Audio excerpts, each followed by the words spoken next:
reiterated yesterday her agency is not recommending people who are fully vaccinated wear masks. Let's bring in one of the experts we saw in Miguel's report, physician and fellow at the Brookings Institution, Dr. Kavita Patel. She's a former Obama White House Health Policy Director and an MSNBC medical contributor. Dr. Patel, it's good to see you this morning. This is gut-wrenching. It's frustrating, obviously, given all we've been through, all the work that's gone in to get us to this place. How do we change this trajectory we appear to be on right now? Yeah, Willie, one word: vaccination.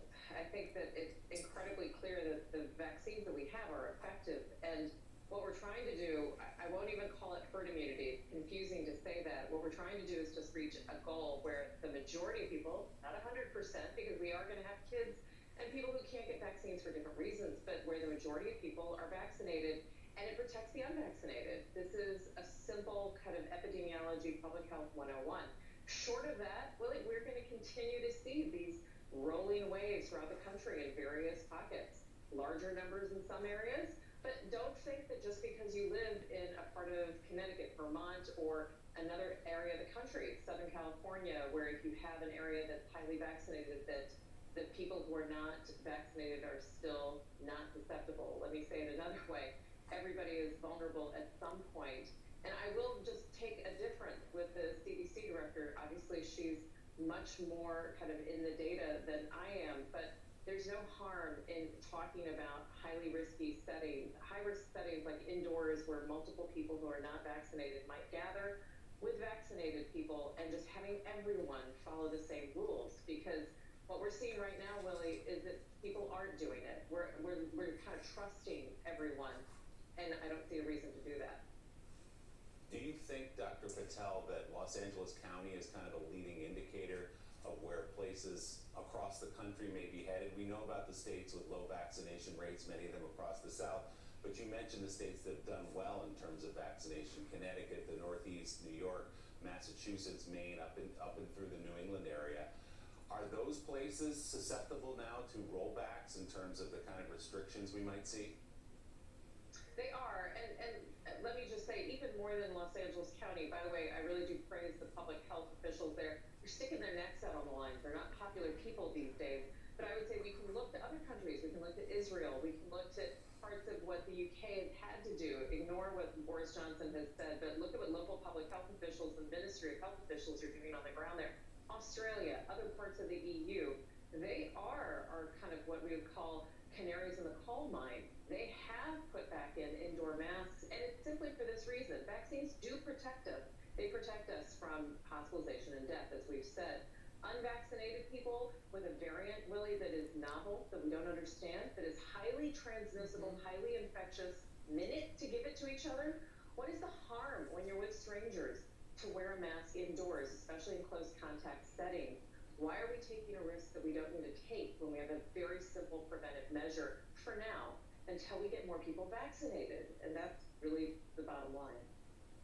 So Dr. Patel, given what you just said and the simplicity of it, because science is about facts, but health is about communication and is about helping a population understand what's best for them to live long, healthy lives. What is happening here? What is the predominant reason that people are not getting vaccinated? What are you hearing? Yeah, I'm a primary care physician, so I'm hearing a lot of different things, including large sources of misinformation. I think that's why you're talking to the Surgeon General. Number one, people have, the amount of misinformation has outweighed the facts and the science. I may be the only person in a 15-minute visit telling people about what the facts in the data and the journals tell us, but I've got 99.9% of people's lives dominated by Facebook, WhatsApp groups, and commonly, kind of now, the myths unfortunately seem like facts, that this interferes with your DNA, that it affects your fertility, that it can affect future pregnancies, that the government rushed this, and that this is a conspiracy to help pharmaceutical companies. I've heard it all. I don't think there's one piece of misinformation I haven't heard, including, that this causes you to become magnetic. And what I've learned, Mika, over months, you can't shame them, you cannot blame them. You have to actually kind of start and empathize and say, yeah, I too thought this might be kind of fast, and here's what I've learned, and here's why my 28-year-old Latina patient did want this vaccine because she saw her sister get hospitalized and become dependent on oxygen at her age. So I think it's a very different, honestly, Mika, what we had to do 10 years ago to fight misinformation about the Affordable Care Act, Right. about access to health care. So it's different misinformation in different forms, but exploited by multiple media channels and multiple opportunities. Well, absolutely important not to shame or blame the people who've been misinformed. That would be wrong. But the leaders, especially the Republicans and those who follow Donald Trump, and Donald Trump himself, choosing to be negligent, choosing to misinform people, maybe even media organizations choosing to have hosts that misinform people. That is choosing to be negligent. That is malpractice, and that is on them. And it will be what happens to this country on them. Here's the warning, and this is just so chilling.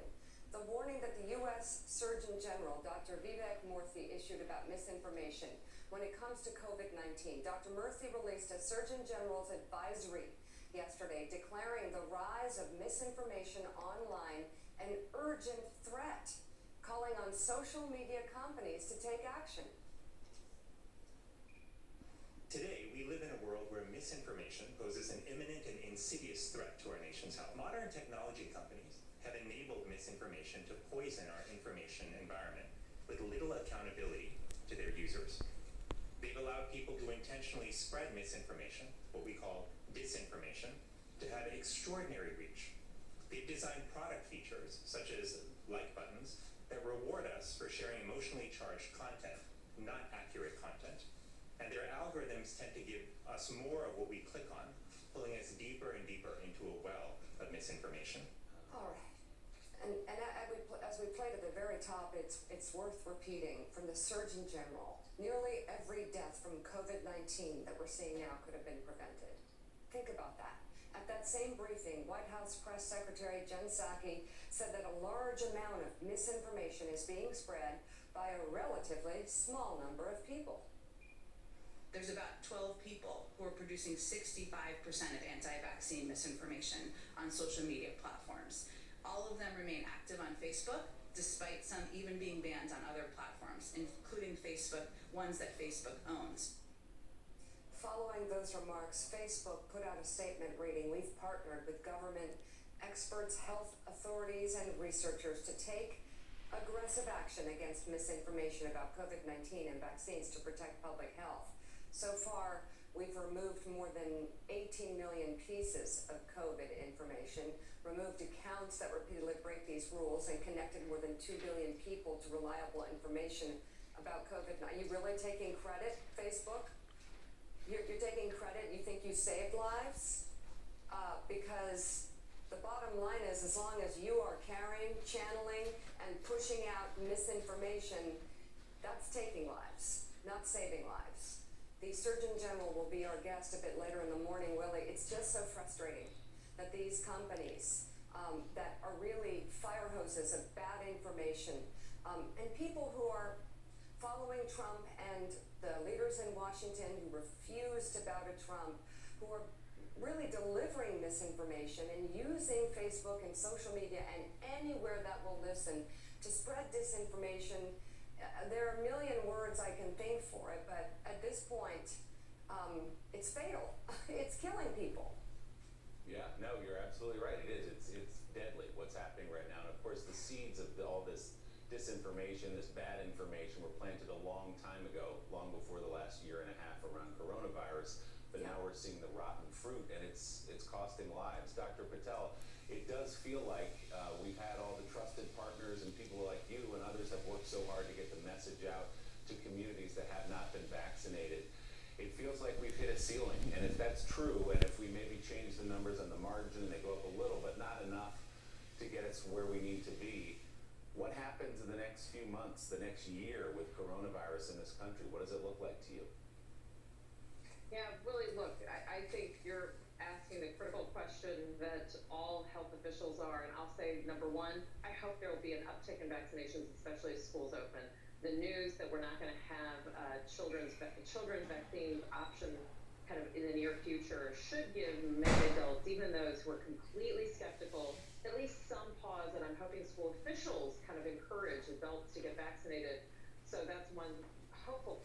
Number two, I do think employers, you've heard many large employers say that, and big ones, small ones, and medium-sized ones say they want to bring employees back in by Labor Day, a little bit more fully in kind of enforced. They are going to have a heavier hand for having their workforce vaccinated, Willie, whether that be through requirements or mandates, or to say that if you come and you are not vaccinated, we are going to ask you to do all of the following precautions. And quite frankly, we do this in healthcare. We make it so onerous that it really is easier to try to get vaccinated. Full approval of those vaccines for adults will certainly, hopefully, help that. I think the third thing is getting the world vaccinated. I can't stress this enough. You look at other countries, Indonesia, where it is literally spiraling out of control. India, where they really never recovered from that deadly second wave. South America, where we see the Lambda variant, and Peru, responsible for about 93% of the infections. Willie, perhaps the best thing we can do is to say, all those vaccines we're not going to use, we're going to help to be part of a global kind of vaccine push. The president has expressed this, but we can't do it soon enough. So the next year is going to look like these, just literally, just like heat waves, Willie, rolling heat waves across the country back and forth until people are either vaccinated or infected. It's just incredible. Dr. Kavita Patel, thank you so much. And coming up,